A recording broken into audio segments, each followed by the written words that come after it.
Kalau lagi cari ide sarapan yang cepet dan ngenyangin, bisa coba resep yang satu ini. Bahannya simple dan bikinnya nggak lama. Pertama, kita siapin seladanya dulu. Aku pakai selada romaine, dicuci di bawah air mengalir. Setelah itu, rendam di 1 liter air yang dicampur 1/4 sendok teh baking soda selama 10-15 menit. Cara ini buat membantu mengurangi residu pestisida yang menempel di permukaan sayur. Jangan lupa kalau pakai selada atau sayuran yang berlapis lainnya, buang juga 2-3 lembaran daun paling luar, soalnya bagian itu yang paling banyak terpapar debu, kotoran, dan residu. Sambil nunggu seladanya direndam, kita bisa lanjut siapin bahan yang lainnya. Panasin dulu paratha atau bisa pakai tortilla. Tambahin sedikit butter supaya hasil akhirnya tuh lebih harum dan lebih renyah. Atau butternya diganti sama sedikit minyak juga boleh banget. Sedikit tips, paratha atau tortilla itu sebaiknya disimpan di freezer. Kalau mau dipakai besok, tinggal pindahin ke chiller semalaman supaya pelan-pelan mencair. Ambil seperlunya aja, terus simpan lagi di freezer supaya paratha atau tortilla tidak mudah rusak.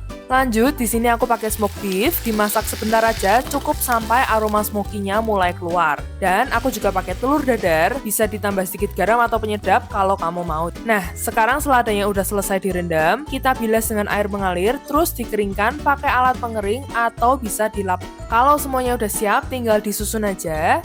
Paling bawah paratha, terus dioles dressing. Aku pakai campuran dari mayones dan mustard. Setelah itu bisa ditambahin telur dadar, smoked beef, dan terakhir selada romaine. Kalau udah, tinggal dilipat jadi 2 kayak gini. Bisa juga kamu wrap pakai paper kayak gini kalau kamu mau. Jadi deh, simple, ngenyangin, dan satset banget buat sarapan di rumah ataupun buat bekal ke kantor atau bekal sekolah anak. Kalau kamu suka resep rumahan yang simple plus tips-tips dapur kayak gini, jangan lupa subscribe, like, dan share ya. Sampai ketemu di resep berikutnya.